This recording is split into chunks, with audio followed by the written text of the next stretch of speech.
인천에 아파트를 계약한 분께서 세무 상담을 요청하셔서 상담을 했습니다. 인천의 조정대상지역 공고일이 2020년 6월 19일인데 세법을 찾아보면 공고가 있는 날 이전이라는 문구가 있어서 혼란스럽다는 것입니다. 국토교통부 주택정책과에서 주관하는 업무인데요. 주거정책위원회를 거쳐서 가격이 급등하는 지역을 조정대상지역으로 지정하고 관보에 공고를 합니다. 인천의 경우 2020년 6월 19일에 공고를 했습니다. 상담하신 분의 입장에서 조정대상 지역에 편입이 되는 경우에는 세법 적용이 다르기 때문입니다. 1세대 1주택 비과세를 받기 위해서 보유만 하는 것이 아니라 거주를 해야 하는 요건이 추가되기 때문입니다. 소득세법 시행령 제154조 1항을 하나하나씩 읽어보면서 설명을 드립니다. 소득세법 제1항에서 해당되는 부분을 줄을 치면서 읽어보겠습니다. 조정대상 지역이라는 용어가 나옵니다. 주택은 아파트로 바꾸어 읽겠습니다.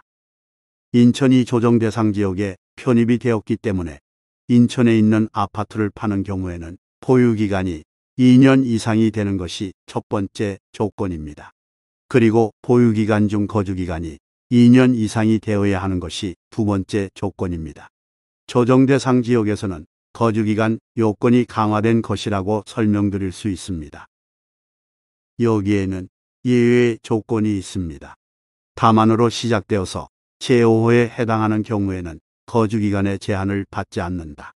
쉽게 말하면 보유기간 2년 이상이 되면 1세대 1주택 비과세가 가능한 것이다라는 표현입니다. 조정대상 지역에 공고가 있는 날이라는 문구가 있습니다. 인천 아파트의 경우에 조정대상 지역에 공고가 있는 날은 2020년 6월 19일이라는 것은 명확합니다. 그 뒤에 두 글자가 혼동이 된다고 합니다. 이전, 이 두 글자의 해석에서 혼란스럽다고 합니다. 6월 19일 이전에 대해서는 잠시 뒤에 설명드리고 추가적인 요건을 먼저 설명드립니다. 첫 번째 요건은 매매 계약을 체결하고 라는 조건입니다. 두 번째 요건은 계약금을 지급한 사실이 증빙 서류에 확인되는 경우 라는 조건입니다.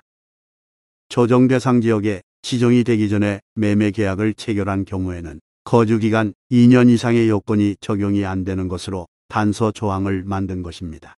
계약금을 지급한 사실이 있고 무주택자가 실거주 목적으로 계약을 했다고 하면 거주 요건이 적용되지 않는 조문을 만들어서 비과세 요건 강화에서 제외하는 것입니다. 정리해서 말을 하면 첫 번째 요건은 공고가 있는 날 이전의 매매 계약 체결입니다.